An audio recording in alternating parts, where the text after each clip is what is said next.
Welcome to my YouTube channel. आशा करते हैं कि आप लोग घर पे सब अच्छे ही होंगे। तो आज हम लोग इम्पोर्टेंट क्वेश्चन देखेंगे। क्वेश्चन व्हाइट बोर्ड पर लिखा हुआ है कि यदि 15 cot A इक्वल टू 8 हो तो cos A का मान ज्ञात कीजिए। यहाँ पर क्वेश्चन में जो है 15 cot A का वैल्यू जो है 8 दिया हुआ है। 15 cot A का जो वैल्यू जो है वो कितना दिया हुआ है 8।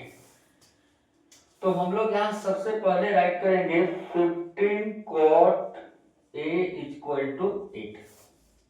ये जो क्वेश्चन में जो दिया हुआ है उसको राइट कर लेंगे, ठीक है। उसके बाद जो है हम लोग cot A का वैल्यू फाइंड करेंगे। cot A equal to 8। देखो ये मल्टीप्लाई के फॉर्म में है, ये मल्टीप्लाई के फॉर्म में है, इक्वल टू उधर जा रहा है तो ये डिवाइड में हो जाएगा। और एक हम फार्मूला बताए थे क्लास के टाइम में, लाल कक्का ए, ये साइन का फार्मूला होता है, ये कोस का और ये टेन का। जबकि यहाँ पर cot A दिया हुआ है तो हम लोग जानते हैं कि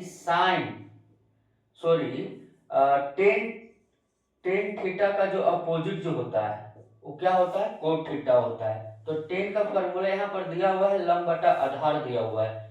तो कोट का फार्मूला क्या हो जाएगा, इसका उल्टा हो जाएगा, आधार बटा लंब। तो ये आपका हो जाएगा आधार बटा लंब। आधार बटा लंब हमें क्या पूछा गया है क्वेश्चन में, कोस ए। तो देखो कोस ए का फार्मूला होता है आधार बटा कर्ण। लेकिन यहाँ पर आधार तो दिया हुआ है लेकिन कर्ण दिया हुआ नहीं है। जब तक कर्ण नहीं निकलेगा तो इसका वैल्यू हम लोग फाइंड नहीं कर सकते। तो इसके लिए क्या करेंगे, हम लोग एक समकोण त्रिभुज लेंगे, कोई भी एक समकोण त्रिभुज लेंगे। ये समकोण त्रिभुज है और यहाँ देखो यहाँ ए लिखा हुआ है तो जो भी वैल्यू अगर ए लिखा रहेगा तो ये यहीं से स्टार्ट करना है, अगर बी यहाँ लिखा रहेगा तो बी यहीं से स्टार्ट करना है, सी रहेगा तो सी यहीं से स्टार्ट करना है। ऐसा क्यों, क्योंकि अगर यहाँ लिखा हुआ ए, अगर हम लोग यहाँ ए राइट करते हैं तो इसके सामने वाला जो है लंब हो जाता है, ये आधार रहेगा और ये क्या रहेगा कर्ण। इसमें कोई चेंज करने की आवश्यकता नहीं है। इसीलिए अगर यहाँ कोट ए है तो हम लोग ए यहीं से स्टार्ट करेंगे, अगर बी लिखा हुआ है तो बी हम लोग यहीं पर स्टार्ट करेंगे। ये एग्जाम में याद रखेंगे। तो यहाँ कोट ए है तो ए लिखे हम लोग यहाँ पर, अब यहाँ लिख देते हैं बी और ये राइट करते हैं हम लोग सी। तो यहाँ आधार कितना दिया हुआ है 8, तो आधार आपका 8 दिया हुआ है। लंब कितना है 15, तो 15 हो गया। अब ये AC जो है आपका क्या है, कर्ण है। AC जो है आपका क्या है, कर्ण है। और कर्ण निकालने का फॉर्मूला हम बताए थे कि स्क्वायर रूट लंब का स्क्वायर प्लस आधार का स्क्वायर, ये फॉर्मूला होता है कर्ण निकालने का। तो यहां पर जो है लिखेंगे समकोण त्रिभुज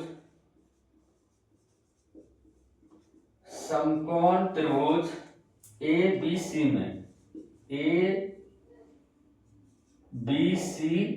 में समकोण त्रिभुज ABC में AC कर्ण है तो AC निकालते हैं हम लोग। AC इक्वल टू, तो AC इक्वल टू दो फॉर्मूला लिख दें, AC equal to square root लंब का स्क्वायर, तो लंब यहाँ पर क्या हो जाएगा मेरा BC लंब हो जाएगा। तो BC का स्क्वायर प्लस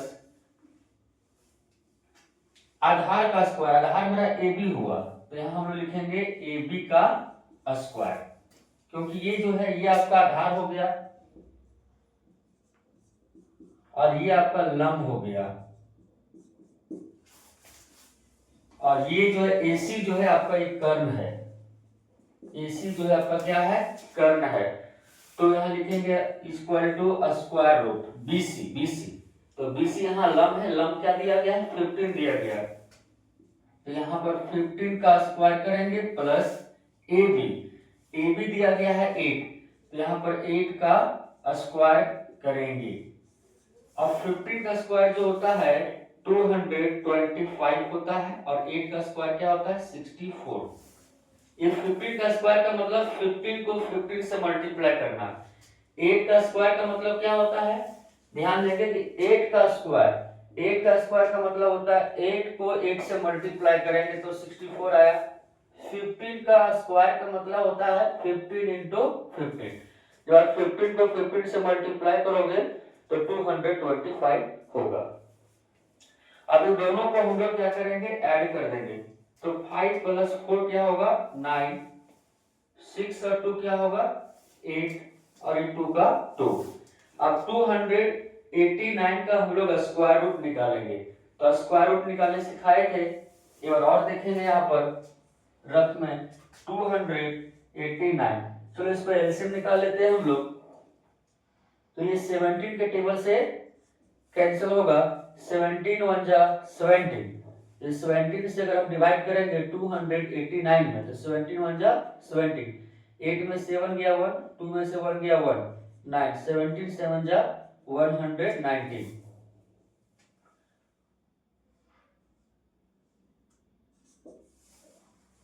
आणि 17 टाइम्स में डिविजिबल हुआ। अब फिर 17 का टेबल से ही कटेगा। यानी 17 का पेयर लगा ना, तो जितना पेयर लगेगा उसका एक जो प्राइम फैक्टर जो होता है, अभाज्य संख्या जो है, उसको क्या करना है, बाहर रखना। इसीलिए 289 का जो स्क्वायर रूट जो होता है वो क्या होता है 17 होता है।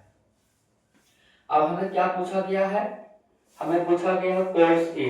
तो यहाँ लिखेंगे cos a इक्वल टू, तो cos a का फॉर्मूला होता है आधार बटा कर्ण।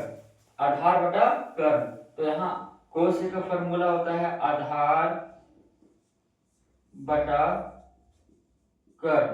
तो यहाँ देखो आधार क्या दिया हुआ है मेरा, तो आधार दिया हुआ है 8, तो यहाँ पर हम 8 राइट करेंगे। और कर्ण दिया हुआ है AC, तो AC का वैल्यू हम निकाल चुके हैं 17।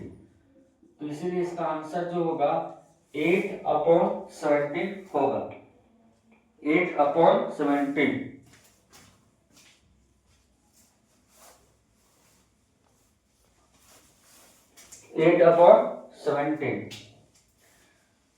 तो आज का क्लास यही समाप्त होता है। अगर वीडियो अच्छा लगे तो प्लीज लाइक शेयर और सब्सक्राइब जरूर कर दीजिए। Thank you.